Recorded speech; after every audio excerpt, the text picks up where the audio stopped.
2 जनवरी 1967 की। पहले पेज के अंत में बात चल रही थी,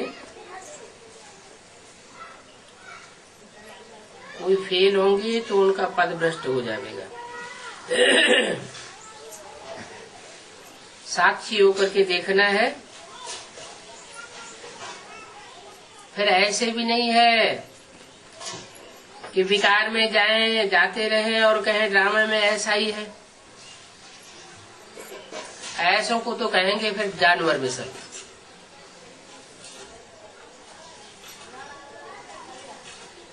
दूसरा पेज, ये बुद्धि से समझने की बातें हैं। बाप कहते हैं देही अभिमानी बनो, कोई भी देहधारी से ताल्लुक नहीं। देही अभिमानी, देह और देही। देह माना शरीर और देही माना शरीर को धारण करने वाली आत्मा। तो देही अभिमानी माने आत्मा अभिमानी बनेंगे तो फिर किससे ताल्लुक होगा? आत्मा का ताल्लुक परमात्मा बाप से, क्योंकि आत्मा 84 जन्मों से कनेक्शन की बात हो गई। आत्मा जब याद आएगी तो कितने जन्म याद आ जाएंगे? पूरा 84 का चक्कर याद आ जाएगा। 84 का चक्कर याद आता है माना आत्मा अभिमानी। और सिर्फ ये जन्म याद आता है, इस जन्म के देह के संबंधी याद आते हैं। इसका मतलब आत्माभिमानी या देह अभिमानी? देह अभिमानी। अगर आत्माभिमानी बनेंगे तो देहधारियों से कोई ताल्लुक नहीं। हमको तो एक बाप को ही याद करना है।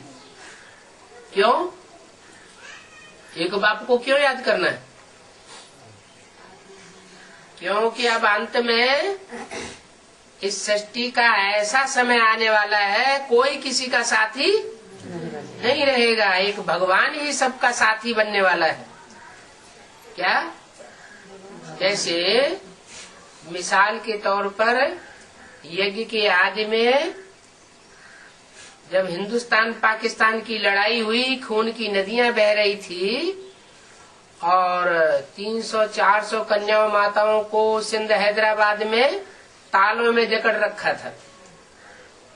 तो जिन लोगों ने तालों में जकड़ रखा था, जब खून की नदियां बही तो वो छोड़ करके भाग गए। कोई ने नहीं देखा कि हमारी बेटी कहाँ है, बहन कहाँ है, पत्नी कहाँ है, कौन कहाँ है, बहन कहाँ है। अपनी अपनी जान लेकर के भागे। और वो कन्या माताएं स्वतंत्र हो गई। स्वतंत्र होकर के उनकी जहाँ लगन थी वहाँ कराची में चली गई। तो कोई से ताल्लुक नहीं रखना है। अभी तो ये संगम है, सतयुग आदि का और कलयुग अंत का संगम। बाप जरूर संगम पर ही आवेंगे। न सतयुग में आवेंगे, न त्रेता में, न द्वापर में, न कलयुग में। कब आवेंगे? जब श्रेष्ठ ते श्रेष्ठ युग की आदि होनी होती है और भ्रष्ट ते भ्रष्ट युग, पापी युग जिसे कहा जाता है, उस कलयुग का अंत होना होता है। दोनों का संगम है। पुरानी दुनिया को ही पतित दुनिया कहा जाता है। पावन दुनिया सतयुग को कहा जाता है। मुख्य बात पवित्र बनने की है। क्या?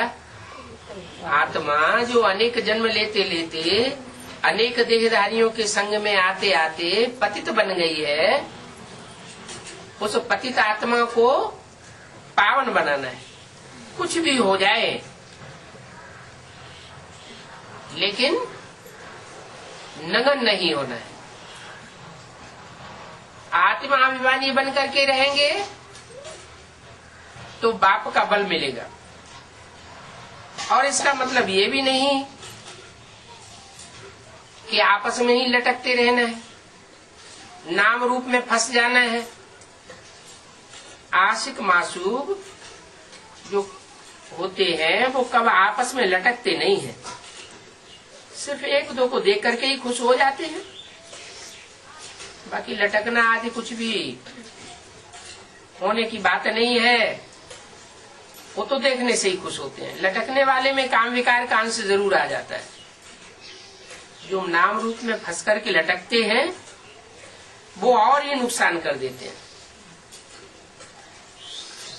वो आशिक मासूक का विकार में नहीं जाते हैं, एक दूसरे को सच्चा प्यार करते हैं। यहाँ तो माया ऐसी चंचल है जो फीमेल्स आपस में एक दो के साथ लटक पड़ती है। ये बड़ा कड़ा रोग है नाम रूप में फंसने का। जब तक एक दो की भाकी नहीं पहनेंगे, उनकी गोद में नहीं जावेंगे, तब तक उनको नींद ही नहीं आवेगी। बाकी पहनने बगैर जैसे कि प्राण जाते रहते हैं। ये सारी माया का रूप है।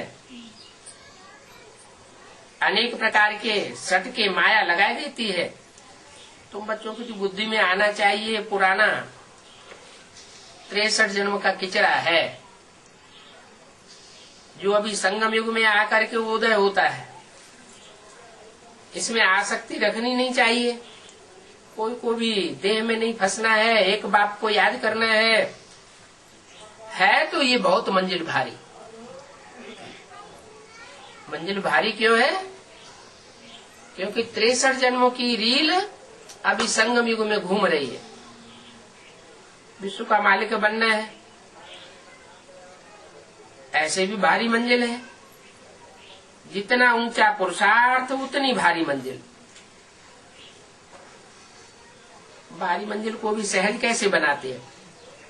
भारत का प्राचीन योग तो गाते भी है, परंतु इससे क्या हुआ ये कोई नहीं समझ सकते। तुम समझाते हो योग बल से हम विश्व में मालिक बनते हैं, इसमें लड़ाई की कोई बात नहीं है। पांडवों ने बरोबर राज्य लिया, परंतु सुप्रीम पंडे के साथ योग लगाया। क्या सुप्रीम पंडा? तो इसका मतलब नंबरवार पंडे और भी हुए ना। उन्होंने पंडों के साथ योग नहीं लगाया, सुप्रीम पंडे के साथ योग लगाया। सुप्रीम पंडा कौन हुआ? शिव बाबा। सुप्रीम पंडे के साथ योग लगाया तो विकर्म विनाश हुए। पंडे के साथ जाना होता है ना, गाइड करता है ना पंडा। तो जब विकर्म विनाश हुए तब दूसरे जन्म में राजा ही पद पाया। ये है ही प्रिंस प्रिंसेस बनने की मिशन। जैसे वो रामकृष्ण की मिशन है, वैसे ये प्रिंस प्रिंसेस बनने की मिशन है। दुनिया में अलग अलग संस्थाएं होती है, उनका अपना अपना एम ऑब्जेक्ट होता है। डॉक्टरी का कॉलेज होगा तो डॉक्टर बनावेगा, इंजीनियरिंग का कॉलेज होगा इंजीनियरिंग बनावेगा, इंजीनियर बनावेगा। वकील का कॉलेज होगा जज बनावेगा, वकील बनावेगा। और ये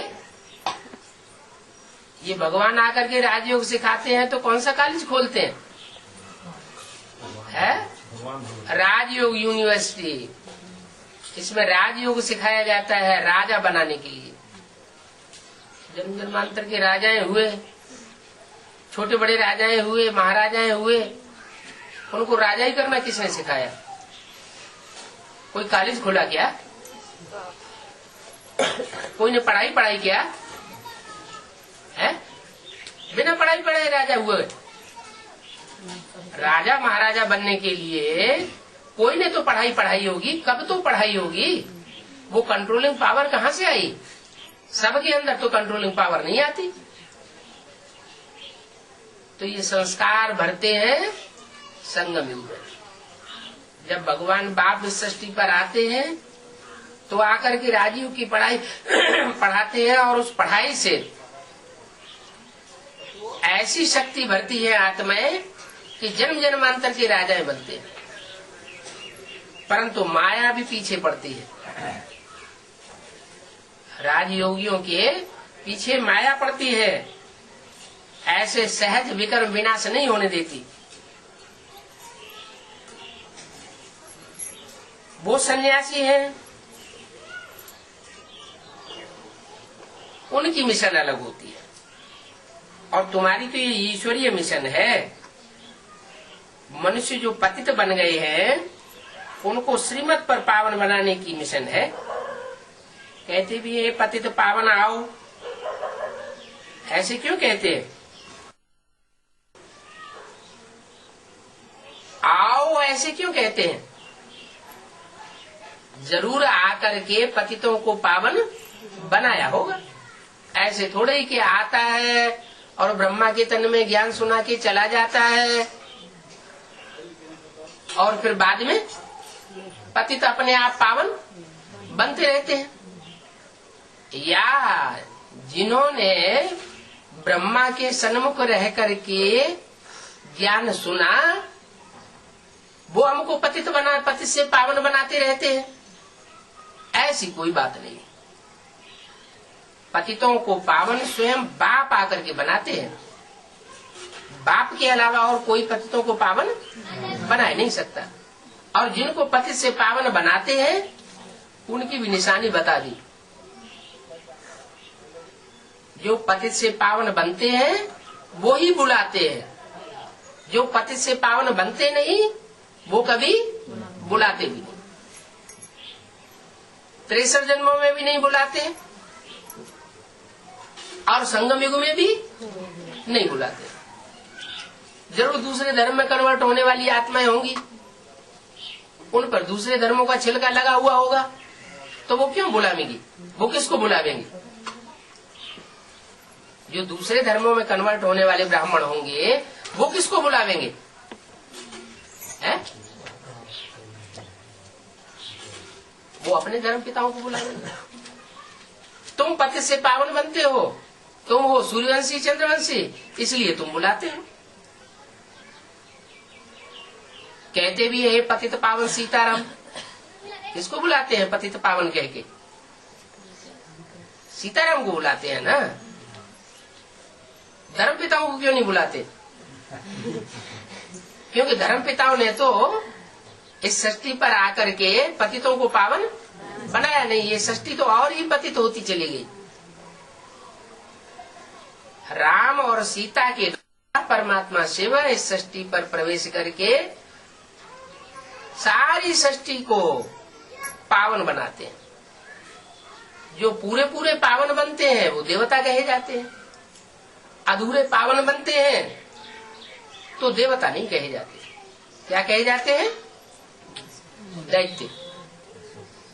द्वापर युग से इब्राहिम के आने के बाद जो भी इस सृष्टि पर आत्मा आती है वो सब क्या हो गई? दैत्य हो गई।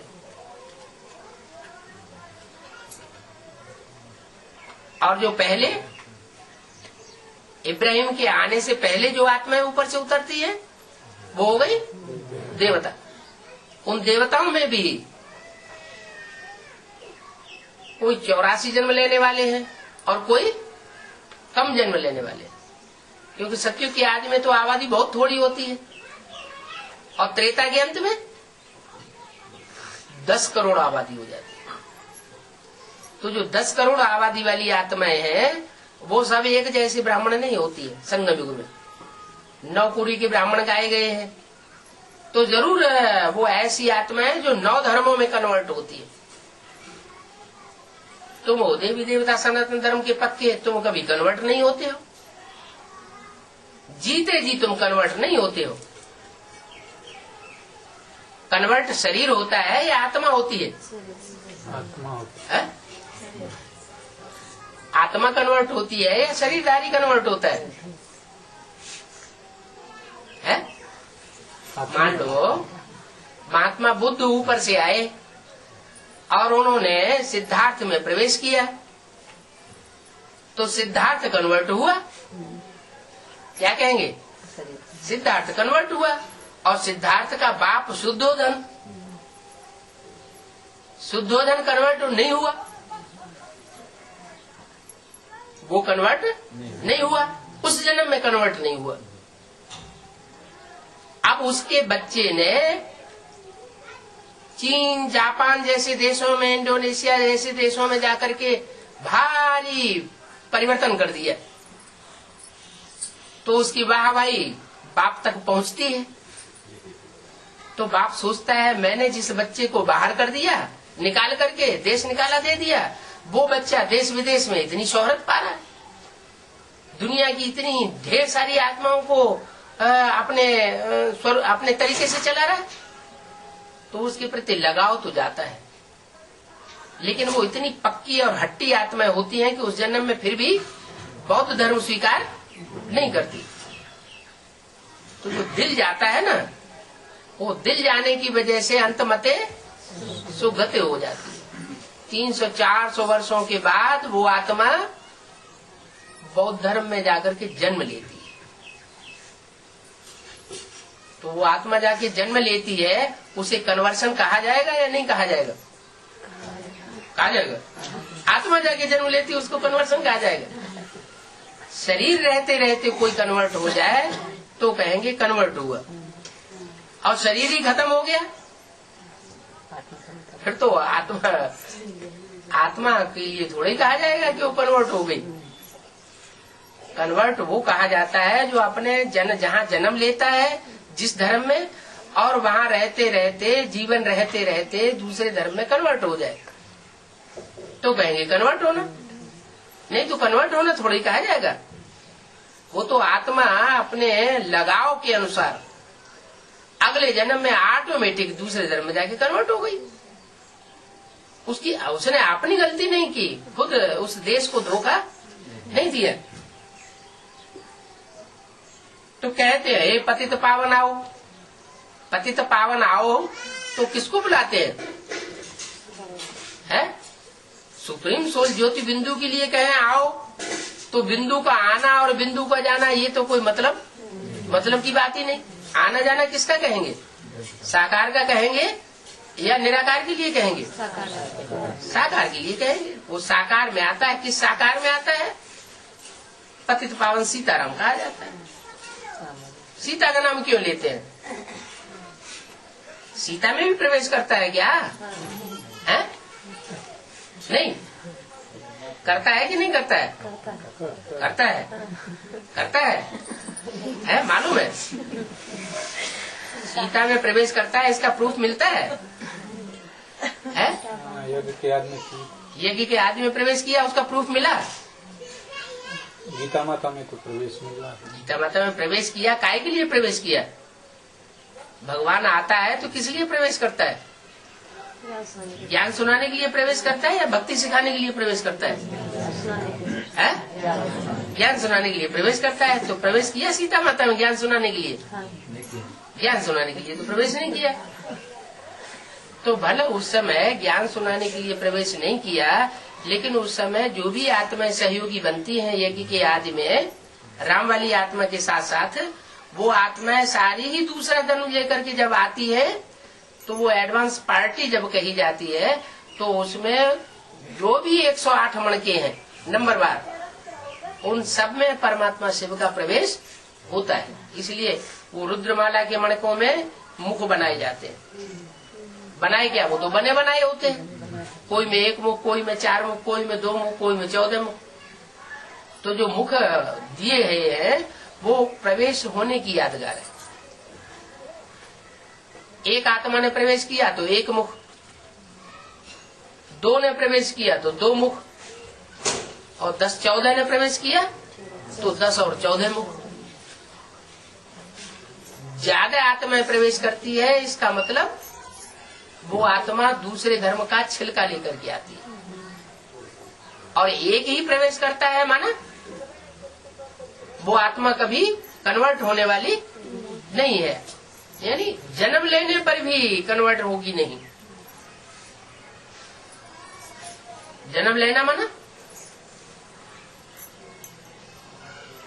इसे शरीर छोड़ दिया और शरीर छोड़ने के बाद फिर दूसरे धर्म में कन्वर्ट हो जाए, वो भी नहीं हो सकता।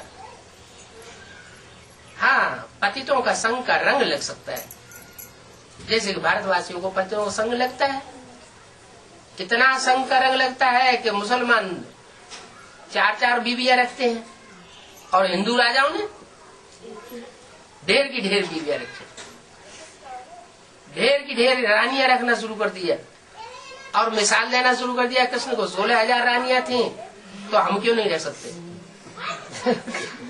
तो ज्यादा पतित कौन हुए? मुसलमान ज्यादा पतित हुए या हिंदू ज्यादा पतित हुए?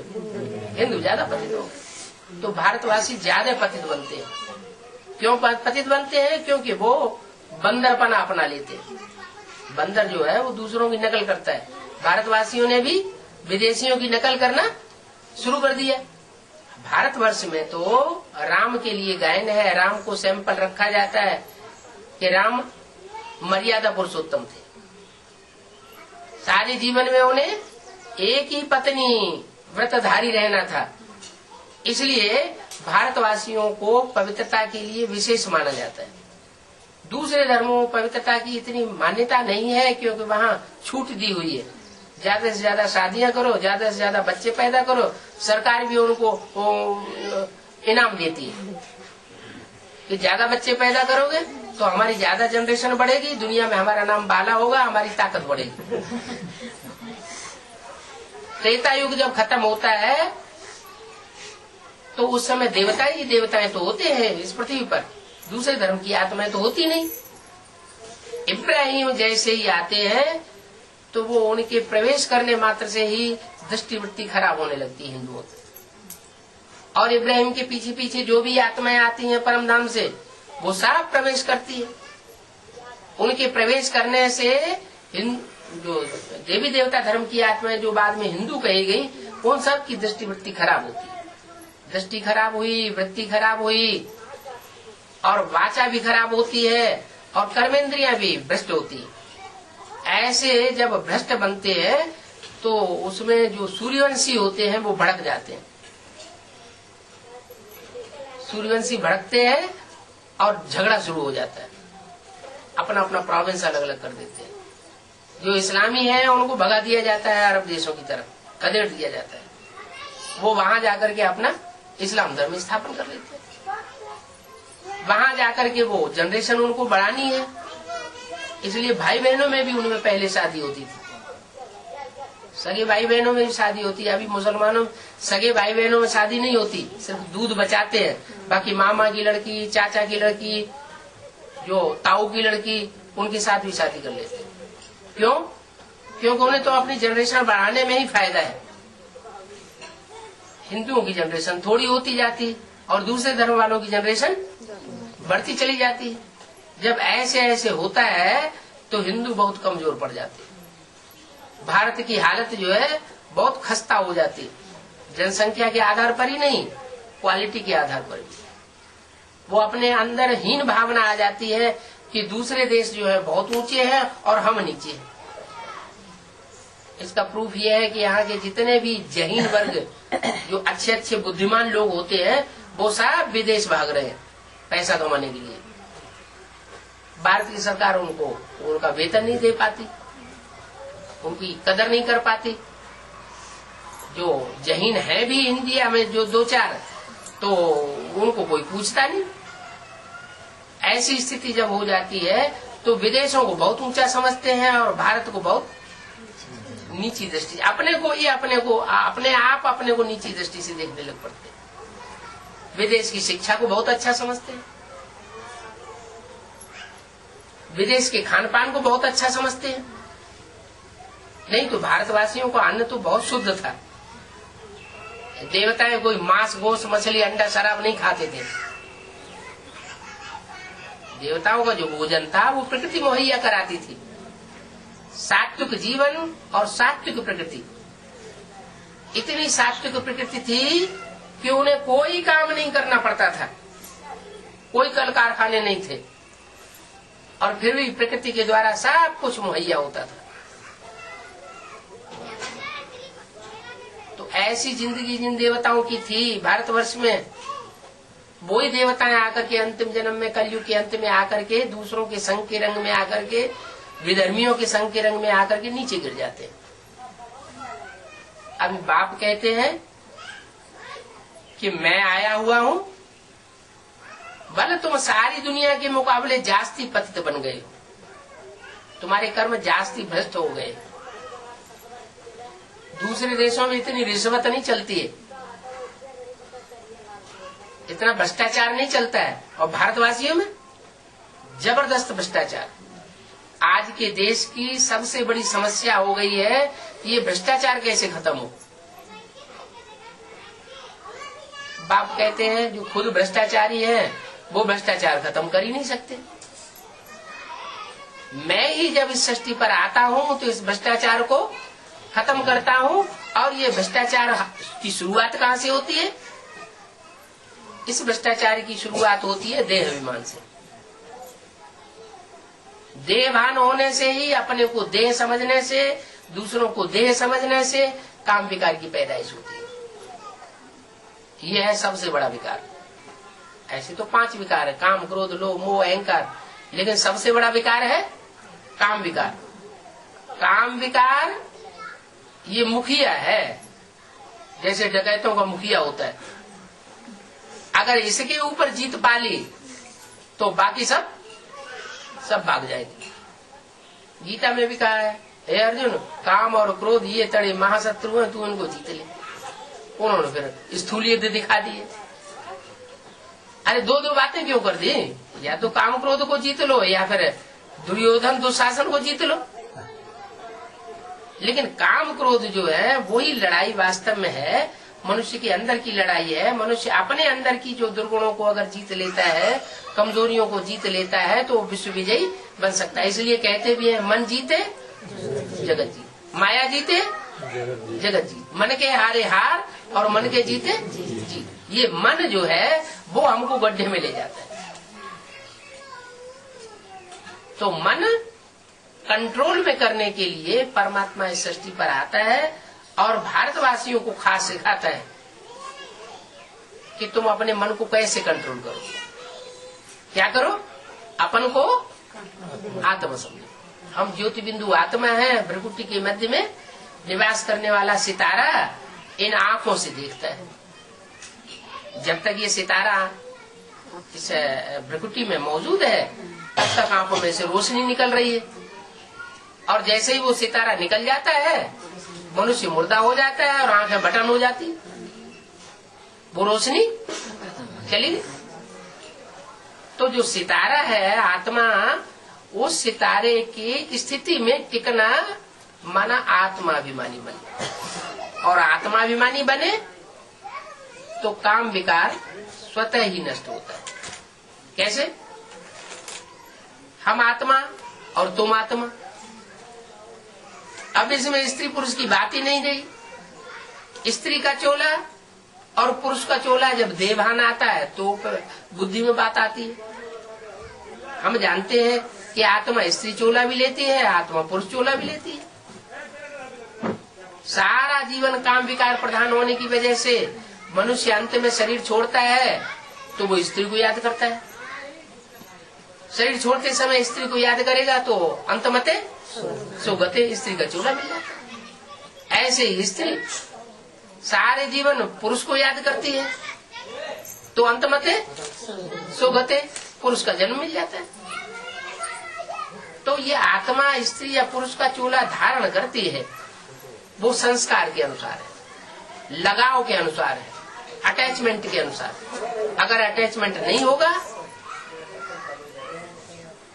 तो आत्मा आत्मिक स्टेज में रह करके परम धाम की वासी बनेगी, इस सृष्टि की वासी नहीं बनेगी। सृष्टि की वासी बनती है तो आत्मा ऊपर से आती है, या तो गर्भ महल में प्रवेश करती है या तो गर्भ जेल में प्रवेश करती है। द्वापर कलयुग में आएगी तो गर्भ महल में नहीं आएगी, गर्भ जेल में आएगी। और सतयुग त्रेता में ऊपर से आत्मा उतरती है तो गर्भ महल में आती है। गर्भ महल में आने पर स्त्री और पुरुष का भान होता नहीं है, लेकिन स्त्री पुरुष का चोला मिलता है। एक जन्म में स्त्री का चोला, एक जन्म में पुरुष का चोला। सतयुग त्रेता में विभेद नहीं होता कि 2-2 जन्म स्त्री के मिल जाए, 2-2 जन्म पुरुष के मिल जाए, नहीं। वहाँ तो समान रूप से चलता है, एक जन्म स्त्री का और एक जन्म पुरुष का। 21 जन्म तक क्रम सही चलता है, और जैसे ही दूसरे धर्म की आत्मा इस सृष्टि पर आना शुरू होती है, वैसे ही देह भान बढ़ने के कारण वो क्रम टूट जाता है। 2-2 जन्म स्त्री के, 2-2 जन्म पुरुष के मिलना शुरू हो जाते हैं। कोई जरूरी नहीं है, लेकिन वो क्रम टूट जाता है तो देहभान बढ़ता है। देहभान क्यों बढ़ा? जैसे सोने में खाद मिक्स होती है, सोने में चांदी मिलाई जाती है तो चांदी की खाद आ गई, सोने में तांबा मिलाया गया तो तांबे की खाद आ गई, सोने में लोहा मिलाया गया तो लोहे की खाद आ गई। तो ऐसे ही सतयुग वाली जो आत्माएं, जो सच्ची आत्माएं थी, उनमें त्रेता युग जब शुरू होता है तो चांदी की खाद पड़ना शुरू हो जाती। कैसे? जो 14 कला संपूर्ण बनने वाली, 14 कला का संपन्न पुरुषार्थ करने वाली आत्माएं हैं, वो ऊपर से आकर के इस सृष्टि पर जन्म लेती है और उनके संग का रंग लगता है। सतयुग में तो सिर्फ 2 करोड़ आबादी होती है, त्रेता में आके 10 करोड़ आबादी हो जाती है। माने चौगुनी आत्माएं ऊपर से उतरी और इस सृष्टि पर आकर के चौगुनी आत्माएं जो है वो 2 करोड़ सतयुग की आत्माओं को संग का रंग लगाती है। तो संग का रंग तो लगेगा ना, जो संग का रंग लगता है उससे सृष्टि का दूषण जास्ती होता है। लेकिन त्रेता युग में इतना पता नहीं होता, जो देहभान शुरू हो जाए, देह की स्मृति आना शुरू हो जाए। लेकिन जैसे ही द्वापर युग शुरू होता है, द्वापुर नाम क्यों रखा गया? द्वापुर है, 2-2 मतें शुरू हो जाती है। इब्राहिम आते हैं, वो अपनी अलग मत स्थापन करते हैं इस सृष्टि पर आकर। भगवान ने जो मत स्थापन की थी उस मत की कोई वैल्यू नहीं रहती। विधर्मी धर्म पिताओं के आने की वजह से वो आकर के ऐसी मत स्थापन करते हैं जिससे मनुष्यों की पूजा बढ़ती है, मनुष्यों को याद बढ़ती है। देवताएं जो थे वो भगवान को याद करने वाले और भगवान के साकार रूप को याद करने वाले थे। जो भगवान को साकार स्वरूप को याद करते हैं वो जल्दी पावन बनते हैं, श्रेष्ठ बनते हैं, उनके आचरण भी श्रेष्ठ बनते हैं। और जो भगवान के स्वरूप को निराकार रूप में याद करते हैं, वो निराकारी स्टेज वाली आत्माएं क्षिप्र गति से पावन तो बन जाती हैं, लेकिन इतनी पावन नहीं बनती जो देवता बने। इसलिए वो परम धामवासी बनती है, मुक्ति मिलती है उनको, जीवन मुक्ति नहीं मिलती। जीवन मुक्ति माना जीवन में भी रहे और दुख दर्दों से भी दूर रहे। माना आत्मा शरीर धारण करके इस सृष्टि पर रहे, सुख भोगे और दुख न भोगे। तो आत्मा की चाहत क्या है? आत्मा क्या ये चाहती है कि इस सृष्टि को हमेशा छोड़ करके हम ऐसी दुनिया में चले जाएं जहाँ न सुख हो, न दुख हो, न शरीर हो? आत्मा का अस्तित्व ही जैसे लोप हो गया। ऐसा कौन चाहेगा कि हमारी आत्मा ही खत्म हो जाए? ऐसा तो कोई नहीं चाहता। आत्मा रहे, आत्मा तो अजर अमर अविनाशी है, लेकिन आत्मा अजर अमर अविनाशी तब कही जाए जब वो शरीर धारण करे। अगर शरीर ही नहीं है तो सुख दुख भी नहीं है, फिर तो ये नाटक ही खत्म हो जाता है। अरे ये कैसे हो सकता है कि आत्मा हमेशा के लिए सृष्टि रंगमंच से चली जाए, न सुख धारण करे न दुख धारण करे? तो ये तो भगवान के लिए भी नहीं कहा जा सकता। भगवान को भी इस सृष्टि पर आना पड़ता है। कहते भी है हर युग में भगवान आता है। अब तो भगवान को तो इस सृष्टि पर बांध दिया, और साधु सन्यासी दूसरों को सिखाते हैं कि हम हमेशा के लिए मुक्त हो जाए। तो हमेशा के लिए किसी की मुक्ति होती नहीं। आत्मा हमेशा के लिए सृष्टि से मुक्त हो जाए माने आत्मा का अस्तित्व खत्म हो गया। तो आत्मा का अस्तित्व खत्म हो जाना ये तो संभव ही नहीं है। जो भी आत्माएं हैं उन सब आत्माओं को इस सृष्टि रूपी रंगमंच पर जन्म मरण के चक्र में जरूर आना पड़े, और जन्म मरण के चक्र में आवेंगी तो वो नीचे जरूर गिरेगी। क्यों? जैसे कोई बीज होता है और बीज को बार बार बोया जाए, कोई अच्छा बीज आता है और उस बीज को बार बार बोया जाता है, तो कई बार बोने से उसकी ताकत कम हो जाती है। जो पहले 20-25 दाने निकलते थे, दूसरी बार बोने से उसमें कम दाने निकलेंगे, कम मोटा दाना निकलेगा, उसका पौधा छोटा होने लगेगा। तो ऐसे ही आत्मा भी एक प्रकार का बीज है। ये परमधाम से इस सृष्टि पर जब ये आत्मा आती है तो पावरफुल शरीर धारण करती है। इंद्रियों में ताकत ज्यादा होती है, सुख भोगने की भी ताकत ज्यादा होती है। और जैसे जैसे जन्म मरण के चक्र में आती जाती है, इसकी शक्ति क्षीण होती जाती है, इंद्रियों में ताकत भी कम होती जाती है। आज से 300-400 वर्ष पहले की हिस्ट्री तो मनुष्य के पास ऐसी मौजूद है जो कोई काट नहीं सकता। 300-400 साल पहले महाराणा प्रताप की जो तलवार है वो म्यूजियम में रखी हुई है। वो तलवार इतनी भारी है कि कोई साधारण आदमी उसे उठा भी नहीं सकता ठीक से, और वो तलवार चलाते थे। तो कितने बड़े शरीर होते थे 400 साल पहले। और ये सृष्टि तो 2500 साल नहीं, 5000 साल पुरानी है। 2500 साल की तो हिस्ट्री मिल रही है, इतिहास मिल रहा है। 5000 साल पहले जब सतयुग बरतता था इस सृष्टि पर, तब देवताओं के शरीर कितने सुडौल और सुंदर और शक्तिशाली होते होंगे। आज भी मंदिरों में देवताओं की जो चेहरे दिखाए जाते हैं, उनमें आंखों में कितनी ललक दिखाई पड़ती है, कितनी शोभा दिखाई पड़ती है। आंखें बड़ी बड़ी दिखाई जाती है, चेहरे पे चमक दिखाई जाती है। और आज 84 जन्म लेने के बाद क्या हुआ? कलयुग के अंत में हर मनुष्य की आंख अंदर धस गई। क्यों धस गई अंदर? क्योंकि आत्मा में ताकत नहीं गई।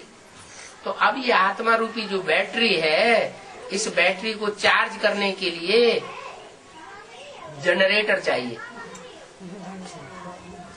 वो जनरेटर है परमपिता परमात्मा शिव। वो इस सृष्टि पर जब आता है तो कोई साकार तन में प्रवेश करता है। जिस साकार तन में मुकर्रर रूप से प्रवेश होकर के इस सृष्टि पर प्रत्यक्ष होता है, उस तन को पहचानना ये सब आत्माओं के बस की बात नहीं है। दूसरे धर्म की आत्माएं जल्दी नहीं पहचानेंगी। कौन पहचानेंगे? जो असल सूर्यवंशी आत्माएं होंगी, जो सृष्टि की आदि में आई होंगी, एकदम 84 जन्म लेने वाली आत्माएं, वो आत्मा पहले पहचाने। वो सूर्यवंशी है। गीता में भी लिखा हुआ है, भगवान जब आते हैं तो सबसे पहले सूर्य को ज्ञान सुनाते हैं। तो सूर्य जब ज्ञान सुनेगा भगवान से, तो वो किसको सुनाएगा? है? इब्राहिम के बच्चों को सुनाएगा। किसको सुनाएगा? सूर्य अपने बच्चों को पहले सुनाएगा। तो सूर्यवंशी बच्चे जो है वो पहले इस ज्ञान को सुनते हैं, और जो सुनते हैं उनमें फिर नंबरिंग बनती है। वो फिर 108 रुद्रमाला के बन के संसार में प्रत्यक्ष होते हैं। माला पहले रुद्र की माला तैयार होती है, तैयार तो होती है, लेकिन वो आत्माएं ऐसी आत्माएं हैं जो जन्म जन्मांतर राजाई प्राप्त करने वाली आत्माएं। सतयुग में भी, त्रेता में भी, द्वापर में भी, कलयुग में भी, हर युग में जन्म जन्मांतर राजाई प्राप्त की है। किसी ने कम, किसी ने ज्यादा। कोई ऐसी भी होती है कि कोई जन्म में राजा नहीं बनती, लेकिन प्रिंस प्रिंसेस बन के रह जाती है, राजकुमार राजकुमारी बन के रह जाती है। जैसे कोई राजा को 4 बच्चे पैदा हुए, तो एक ही तो गद्दी पे बैठेगा कि चारों गद्दी पे बैठ जाएंगे? एक गद्दी पे बैठता है, बाकी 3 राजकुमार हो जाते हैं। तो राजकुमारी की पोजीशन तो मिलती है, तो भी तो पोजीशन तो ऊंची हुई ना। प्रजा में जो और साधारण साहूकार है, और जो बड़े बड़े ओहदेदार हैं, और जो अधिकारी हैं, उनके मुकाबले उनका मर्तबा तो ज्यादा होता है। तो कहने का मतलब ये पढ़ाई के ऊपर आधारित है। और पढ़ाई है खास किस प्रैक्टिस की? आत्मिक स्थिति। सवेरे उठ करके जितना हम आत्मा की याद में अपने फाउंडेशन पक्का डाल लेंगे, सारा दिन वो आत्म की स्थिति मजबूत बनी रहेगी। जैसे अभी संगम युग है, संगम युग में जो आत्माएं जितना ज्यादा आत्म की स्थिति की प्रैक्टिस करती है, जन्म जन्मांतर वो उतनी ज्यादा आत्म की स्थिति में रहेंगी। ज्यादा आत्म की स्थिति में रहेंगी तो दूसरे धर्म की जो आत्माएं ऊपर से आती है वो प्रवेश ही नहीं कर पाएंगी और बार बार यहाँ देहभान में आएंगी, देह के आकर्षण में आएंगी, तो आत्मा की ताकत कम होती जाएगी। आत्मा की ताकत कम होने से क्या होगा, द्वापर युग से दूसरे धर्म की आत्माएं आती हैं, वो प्रवेश कर जाएंगे। अभी भी भूत प्रेत आत्माएं किस में प्रवेश करती है, कमजोर में या पावरफुल में? जो कमजोर आत्माएं होती हैं उनमें भूत प्रेत प्रवेश कर जाते हैं। तो इसलिए बाबा का जो ज्ञान है वो ये सिखाता है कि हमारे ऊपर कोई अधिकार न कर सके। क्या ऐसा ज्ञान देता है कि हमारे ऊपर कोई अधिकार न कर सके। हम दूसरों के ऊपर अधिकार भले करें, सतयुग त्रेता में अधिकार करने की बात नहीं, कहा द्वापर कली, लेकिन दूसरे हमारे ऊपर अधिकार न जमा पाए। जैसे महाराणा प्रताप हुए, उस समय अकबर का राज्य था, सारी इंडिया में वो तो सम्राट था, लेकिन उन्होंने उसकी अधीनता स्वीकार नहीं की। कौन सी ताकत थी? वो तो एक चित्तौड़ छोटा सा राज्य, उसके राजा थे, और सम्राट अकबर तो सारे देश का राजा था। इतने बड़े सम्राट के सामने उनकी ताकत क्या बड़ी, कोई ज्यादा ताकत थी? लेकिन फिर भी अंजाम क्या हुआ, महाराणा प्रताप ने कभी भी उनकी अधीनता स्वीकार नहीं की। तो ये शक्ति कहाँ से भरी? ये संगम में शक्ति भरी आत्मा ने। ऐसे शिवाजी, कहा शिवाजी के पिताजी छोटे से औहदेदार, उनके घर में शिवाजी पैदा हुए, और औरंगजेब तो सारे भारत का सम्राट। शिवाजी ने उनकी अधीनता कभी भी स्वीकार नहीं की। एक बार चंबे में फंस भी गए तो कोई न कोई युक्ति बना करके और निकल गए, हिम्मत नहीं हारी।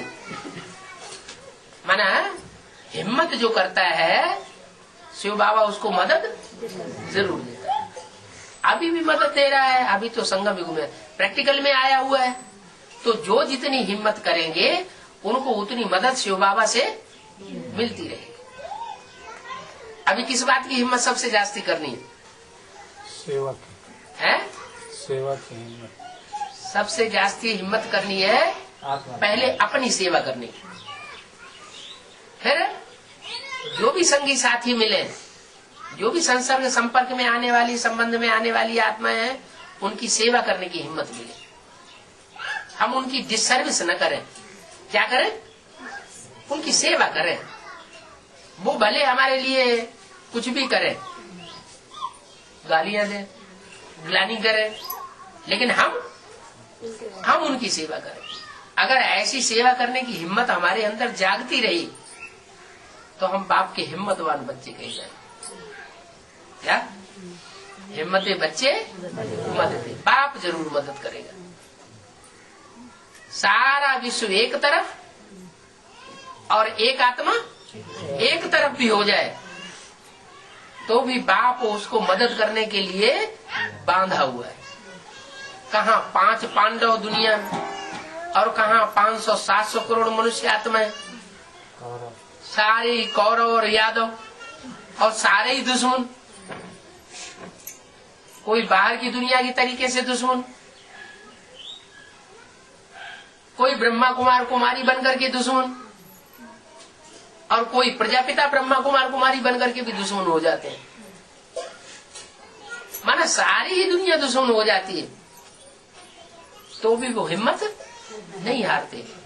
जैसे बाप ने श्रीमत दी है उस श्रीमत पर चलना है और श्रीमत पर चल करके आत्माभिमानी बनकर के रहना है। न दुख देना है न दुख लेना है।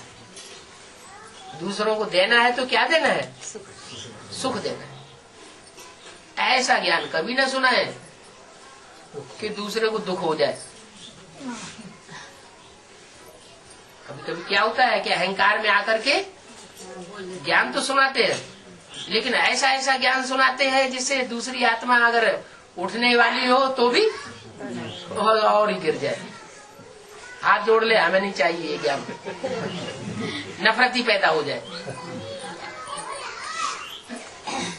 तो वो डिससर्विस नहीं करना चाहिए। डिससर्विस माना कोई आत्मा को उमंग उत्साह में लाने की बजाय और ही उसको डाउन कर देना। सर्विस करना माना उमंग उत्साह में लाना, खुद भी उमंग उत्साह में रहना, दूसरों को भी उमंग उत्साह में लाना। वो सर्विस दूसरों की तब कर सकेंगे जब पहले हम खुद आत्माभिमानी बनने की हिम्मत करें। ये बहुत बड़ी तपस्या है। क्या वो ऋषि मुनि सन्यासी तो टांग ऊपर कर देते हैं, एक टांग पर खड़े हो जाते हैं, पांव के पंजे पे खड़े हो जाते हैं, हाथ ऊपर कर देते हैं, हाथ ऊपर किए खड़े रहते हैं, तो वो समझते हैं ये तपस्या है। खाना नहीं खाते हैं, इसे तपस्या समझते हैं। बाप कहते हैं वो कोई तपस्या नहीं है, ये तो देह को दुख दिया, क्या जीव घात कर रहे हैं। बाप आकर के जीव घात नहीं सिखाते, भूखा रहना नहीं सिखाते, कोई तकलीफ नहीं देते। क्या कहते हैं? सिर्फ क्या करो? आत्मा को याद करो। दूसरे को देखते हो तो भी आत्मा बिंदी याद आए। क्या चेहरा देखने में आएगा, लेकिन साथ साथ हाँ वो बिंदी सितारा जरूर याद आए। चाहे किसके माथे पे बिंदी या टीका लगा हुआ हो या न लगा हुआ हो, लेकिन हमको क्या याद आना चाहिए?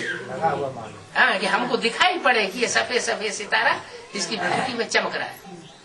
तो अगर ऐसी प्रैक्टिस डाल ली तो जैसे कि हम आत्मा में चलते फिरते उठते बैठते खाते पीते, कोई गाली दे रहा है तो भी, कोई ग्लानि कर रहा है तो भी हम उसको किस रूप में देखें? आत्मिक।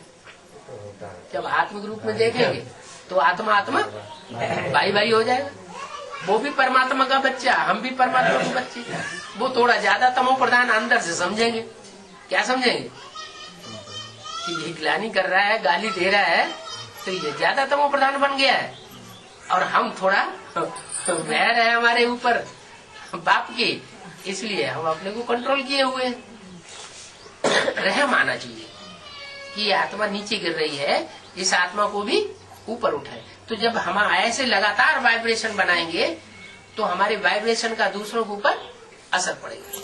इसलिए बताया कि जब विनाश होगा उस समय कोई तलवार लेकर के या बंदूक लेकर के भी हमारे ऊपर आक्रमण करने के लिए आ जाएगा, क्या बिल्कुल मारने के ऊपर ही आमादा हो जाएगा, तो भी हमारी आत्मिक स्थिति के आधार पर उसको भयंकर साक्षात्कार हो जाएगा, अब भाग खड़ा होगा। कुरान में भी लिखा है जब कयामत होती है तो खुदा के बंदे बहुत मौज में रहते हैं, उनके ऊपर कोई तकलीफ नहीं आती है, तकलीफ उनको महसूस नहीं होती। तो बंदे कब कहे जाएंगे? जब देवान में रहना बंद करें।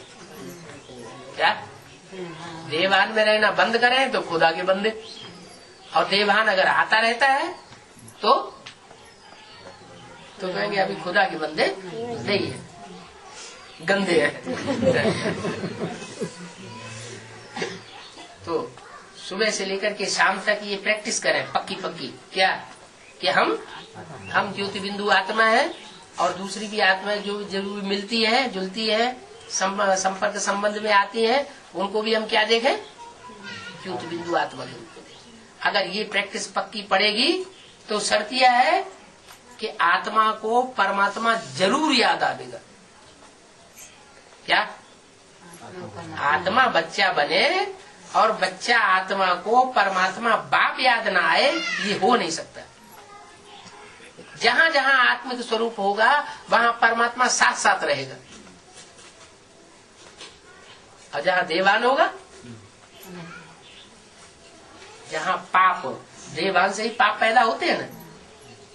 वो जो भी पाप बनते हैं वो कैसे बनते हैं? देवान से बनते हैं। अपने को आत्मा नहीं समझा, देह समझा तो स्त्री पुरुष दिखाई देगा, स्त्री पुरुष दिखाई देगा तो काम विकार पैदा हो जाएगा। ऐसे ही क्रोध, अपने को आत्मा नहीं समझेंगे तो दूसरा कहीं वो क्या नाम भिखारी दिखाई देगा, कमजोर दिखाई देगा, चमार दिखाई देगा, भंगी दिखाई देगा, नीची जात दिखाई देगा, तो उसके ऊपर क्रोध आएगा। है हम ऊंची जाति के, हम इतने बड़े आदमी, हम धनवान के बच्चे, तो दूसरे के ऊपर क्रोध आएगा। अगर आत्मा आत्मा देखेंगे तो कोई क्रोध किसी के ऊपर नहीं आएगा। ऐसे ही लोभ, लोभ कब आता है?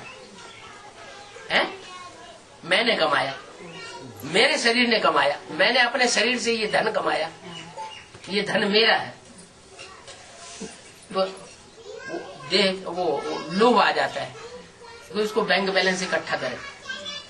जो बच्चे हैं वो खाते रहेंगे जन्म जन्मांतर, तो जन्म जन्मांतर बच्चों के लिए धन इकट्ठा किया, ये देहधारियों के लिए इकट्ठा किया ना।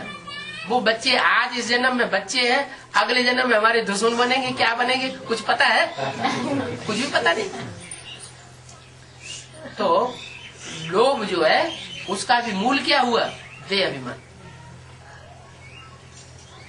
चाहे देह अपनी है, अपनी देह के लिए, और चाहे दूसरों की देह के लिए धन का लोभ किया, खाने पीने की चीजों का लोभ किया, तो वो लोभ का मूल जो है वो देह अभिमान होता है।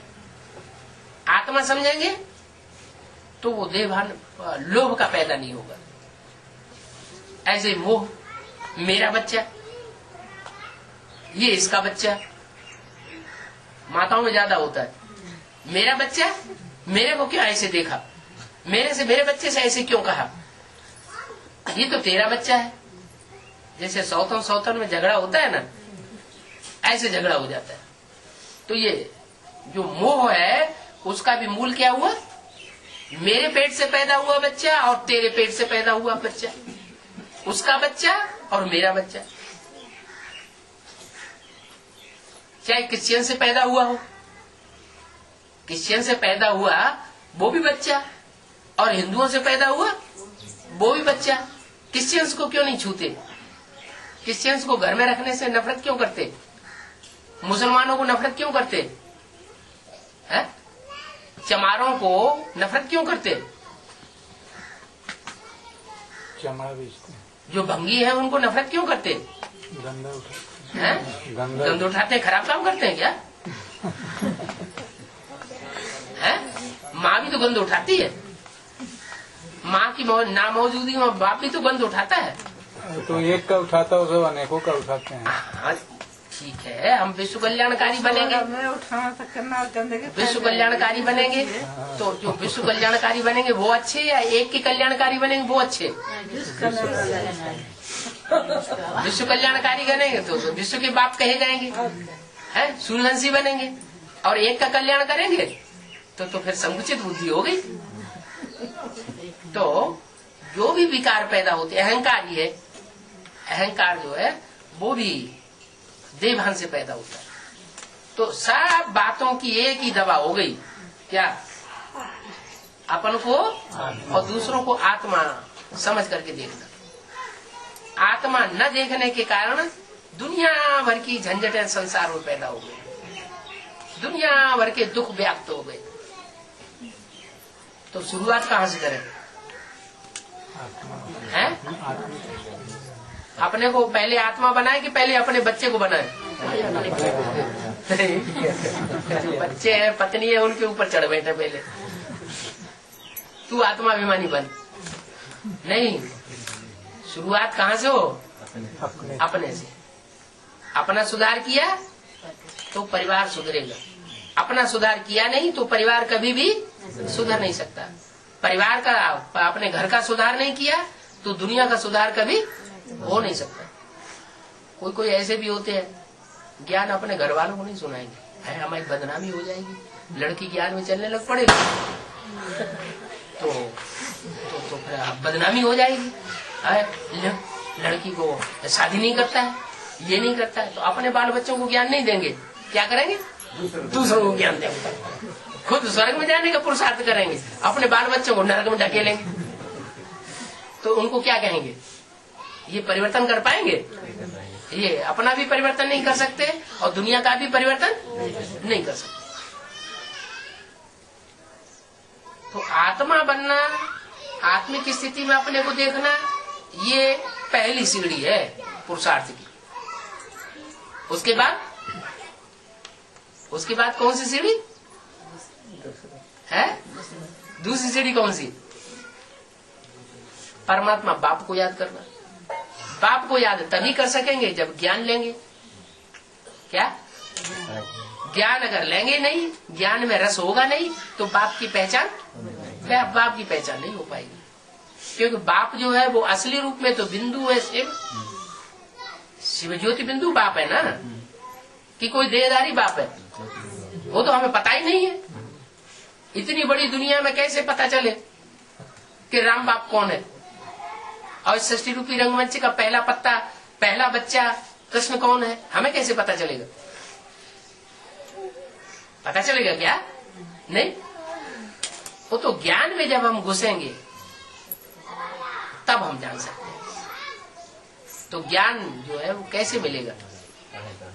है ज्ञान माने जानकारी। वो जानकारी कैसे मिलेगी?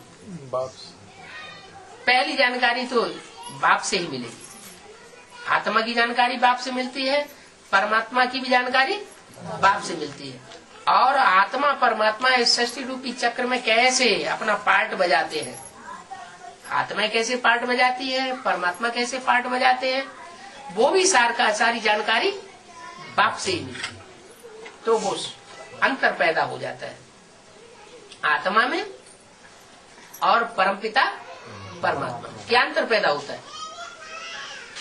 आत्माएं जो भी है वो जन्म मरण के चक्कर में आने वाली है, वो सब सुख और दुख भोगने वाली है।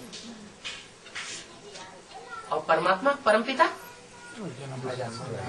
वो सुख दुख से परे का पार्ट बजाता है। सुख भी नहीं भोगता और दुख भी नहीं भोगता, वो अभोक्ता कहा जाता है। माने आत्माएं जितनी है वो सब भोगी है और परमपिता वो अभोक्ता है। ये अंतर है। अगर वो भी भोक्ता बन जाए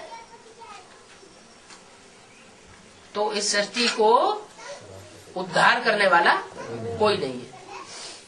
वो एक ही तुरीय आत्मा ऐसी है जो जन्म मरण के चक्र में आकर के सुख दुख नहीं भोगती,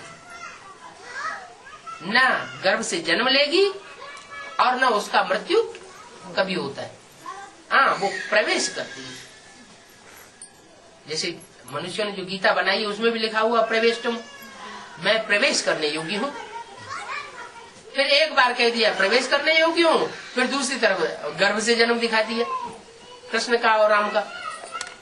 तो मनुष्य बुद्धि जो है वो फैसला नहीं कर पाती आखिर सच्चाई क्या है। भगवान आकर की सच्चाई बताते हैं। क्या बताया था सच्चाई? कि मैं अजन्मा हूँ, मैं गर्भ से जन्म नहीं लेता, और तुम आत्माएं प्रवेश भी करती हो और गर्भ से भी जन्म लेती हो। अगर देवात्माएं बनती हो तो गर्भ से जन्म लेने के बावजूद भी दुख सहन नहीं करती, क्योंकि तुम गर्भ महल में आती हो सतयुग त्रेता में। और द्वापर कलयुग में जो भी आत्माएं हैं वो सब गर्भ जेल में आती है।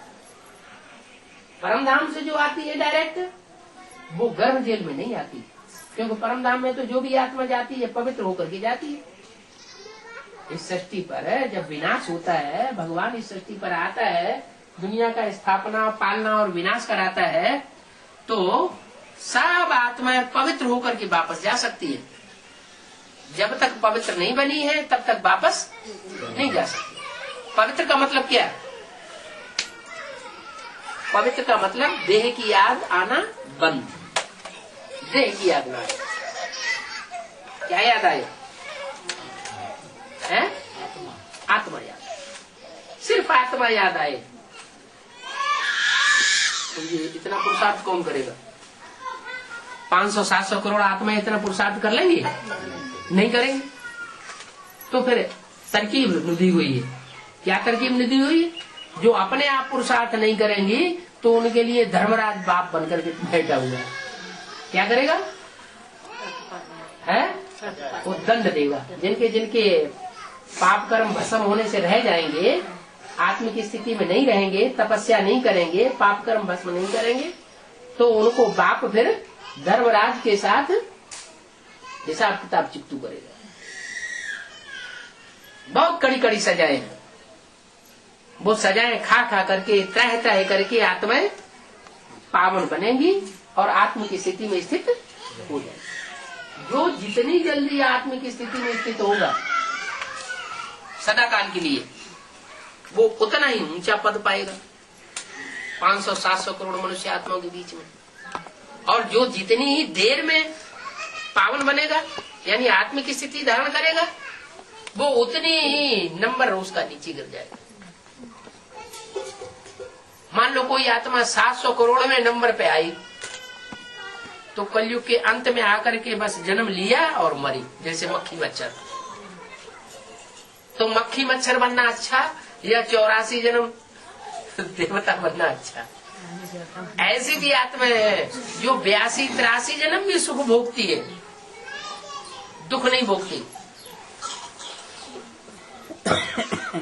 अच्छी लिस्ट में आना चाहिए। अभी हमारा भाग्य हमारी मुट्ठी में है। क्या भगवान ने आके हमारी मुट्ठी में हमारा भाग्य दिया हुआ है। चाहे तो हम अच्छे से अच्छे बन जाएं और चाहे तो मक्खी मच्छर जैसे बन जाए।